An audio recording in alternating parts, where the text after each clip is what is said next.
কিন্তু প্রচণ্ড ভারী এবং বৃষ্টির ফলে এখানে একটা সিপাহীজলা অভয়ারণ্যর সামনে দিয়ে রাস্তাটা গেছে ন্যাশনাল হাইওয়ে, সেখানে কিছু গাছ পড়ে গিয়েছিল। এগুলোকে আমরা পুলিশ এবং ফরেস্ট দপ্তরের সহায়তায় এগুলি রাস্তাকে আমরা ক্লিন করেছি, এখন স্বাভাবিক আছে। কতক্ষণ যাবৎ মোটামুটি রাস্তা বন্ধ ছিল? সামান্য কিছু সময় ছিল।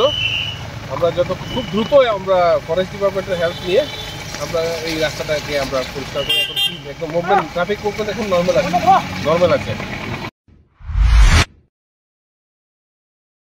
আমার বাড়িতে সবাই খুব প্রচুর বসে, প্রতিদিন কিছু না কিছু একটা নতুন রান্না হয়,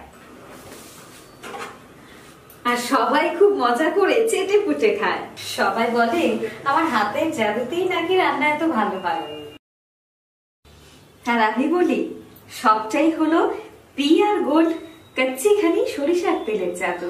হ্যাঁ, সরাসরি কৃষকদের কাছ থেকে ক্রয় করা আসল সরিষার দানা থেকে তৈরি হয় পিআর গোল্ড কচ্চি ঘনি সরিষার তেল, যার খাঁটি ঝাঁজ এবং গুণমান আপনার খাবারকে করে তোলে সুগন্ধ ও সুস্বাদুকর। আর আপনার রান্নাঘরে যখন পিআর গোল্ড কচ্চি ঘনি সর্ষের তেল থাকবে, তখন প্রশংসা তো সবাই করবে। পিআর গোল্ড কচ্চি ঘনি সরিষার তেল, খাঁটি তেল, খাঁটি ঝাঁজ। পরিবেশক masters Ashwini Kumar Pal, central road, Agartala. Phone 7085060785।